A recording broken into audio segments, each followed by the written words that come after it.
Your resume has made it through the filters and skimmers and technology and people, and now you've landed the job interview. Congrats. I'm going to share with you top 3 things. There's a lot of things, but these are kind of the top 3 things that you must do in order to walk away from that interview with an offer in hand, potentially, and not empty-handed. So let's begin. Number 1, you got to know the company like the back of your hand.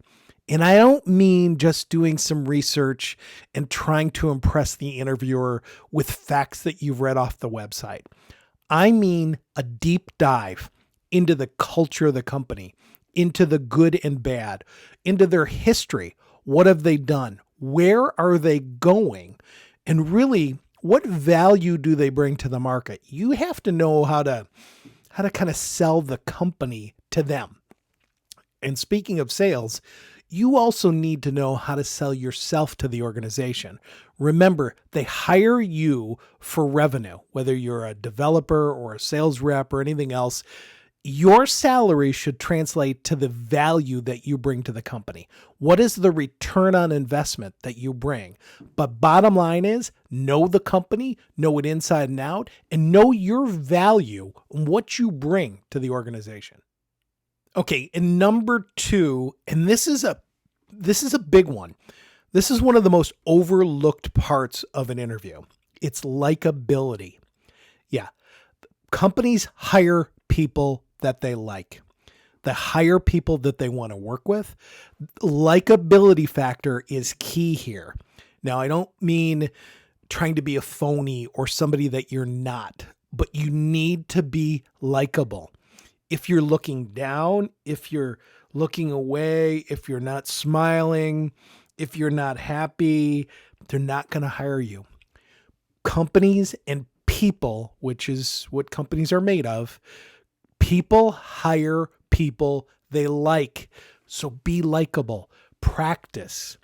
This is your chance to shine. This is your chance to show them what's inside of you. Why should they bring you into the fold, into the company, into the culture? What about you is likable? Sometimes you got to dig deep, but find something and be likable. Likability is key. They hire people they like. All right. And number 3, finally, close with confidence. Close the interview. When they ask you, do you have any questions? Don't say no. You've answered everything. Have strong interview questions ready. This goes back to number 1, where you're doing your research. And when you're digging, you find out things about the company. As you're doing your research, you come up with questions you'd like to ask. And really, the questions are sales techniques. How do you close them? But questions are also inquisitive, but you want to have deep questions, not superficial questions. Prepare your questions. Close with confidence. Leave a lasting impression. Don't leave like, nope, no questions. Thank you very much. Have good, solid questions. Questions are important. Questions make people feel important. When you ask them a question, it plays with their ego. It shows how much homework you've done. It helps you sell yourself, but it helps you, like number 2, become more likable.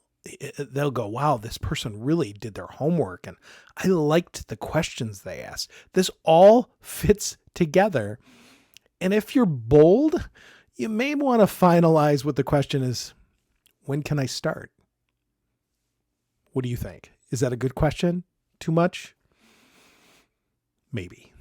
But don't forget to ask good questions. I understand that interviews can be nerve-wracking, but with the right preparation, you can walk in there and crush it. If you're feeling unsure or just want to polish your approach, I'm here to help. Drop a comment below if you have any questions or you want to hear more tips in my next video. And hey, if you're serious about getting the job, then let's talk. I offer one-on-one coaching sessions tailored to your needs. But until next time, make it happen.